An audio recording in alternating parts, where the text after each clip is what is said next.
setting sa ato ang device nga makahatag yun og protection if in case nga kini kawaton or mawala. Kay ang unang buhaton jud sa kawatan is ilahag yun ang i-turn off ang imuhang power sa imong cellphone aron dili na nimo makontak. So kini siya nga setting kung imuha gyud ning i-turn on, murag mahatagan pa ka og panahon nga matawagan pa nimo ang numbers sa imong cellphone. So una natong buhaton is adto ta sa ato ang phone setting. Then, pangitaa din na ang password and security. So, makita nyo ang password and security, scroll up, pangitaa din na ang system security. So, kung naamoy makita nga system security, kana itong i-open.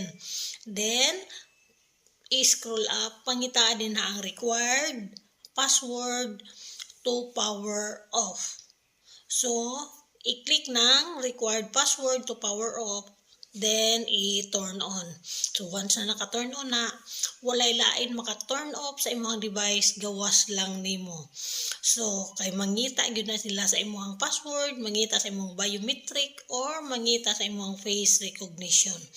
So, matawagan pa nimo if in case nga kawaton, imuha pang malocate gamit ang imuhang location.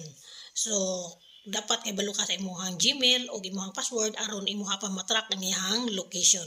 So ingana lang samtang naka-open pa ang imuhang device.